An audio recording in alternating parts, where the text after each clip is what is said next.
Hallo. Ja, zeg, en dan mag je daar beginnen. En je handen vooruit, hè? Niet met je neus zoeken, maar zo, hè? Ja. Oké, nou, dan maar. Ja, gaan we er binnen.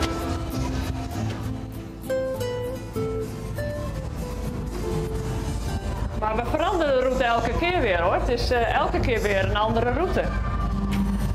Voor ons is het de eerste keer ook even zoeken. Ik ben wel eens mee in het voorbijster en ik vind het wel leuk dat ze echt aan de uitgang naar buiten komen. Dat is wel de bedoeling. En dan zeg ik altijd, ja, daar kan je niet meer thuis komen als je door de ingang naar buiten gaat.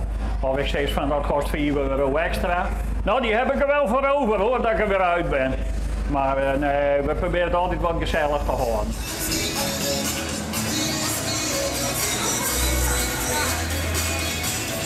Ja, dit is het eind van uw loopbaan in feite. Dit is uw laatste merk in Nederland. We hebben hier nog wat 2 in Duitsland en 1 in België, maar dit is een beetje uw afscheid van de merk in Nederland. Het was 44 jaar dat we onderweg waren en het is lichamelijk nou te zwaar voor ons. Ja, we vinden in de kasten zitten vinden we nog hartstikke leuk, maar het opbouwen en afbreken, dat werd vorig jaar en dit jaar werd steeds zwaarder. En ja, ik heb rugproblemen en hij ook wat lichamelijke kwalen op laatst. Ja, dan begin je te voelen en nou is het echt einde verhaal. Vind je dit nou echt je meest bijzondere attractie? Nou, de Hobbelende Geit, daar is veruit leidt ons hart. En deze die komt eigenlijk op de tweede plaats. Het reuzenrad is een beetje wat statischer. Op een gegeven moment, we kwamen al af en toe in Venetië en we zeiden dat is ook net een doolhof. Dus een helemaal mooi dat front in de stijl van Venetië.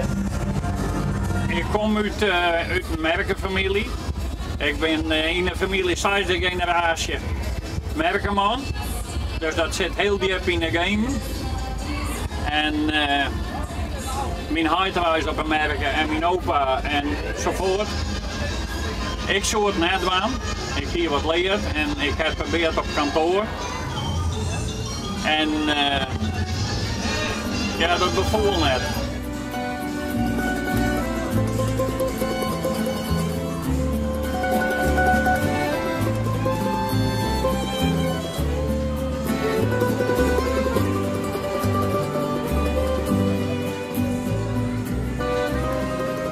Aan jouw opvolgers?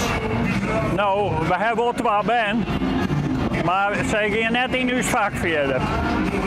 Zij hebben al hier gestudeerd, ze al hier een goede baan, de ben en hun partners ik. En nou, ze weten ik hoe hard dat wij werken moesten. Dus die zo'n generatie nu stak, die komt er net op een merken.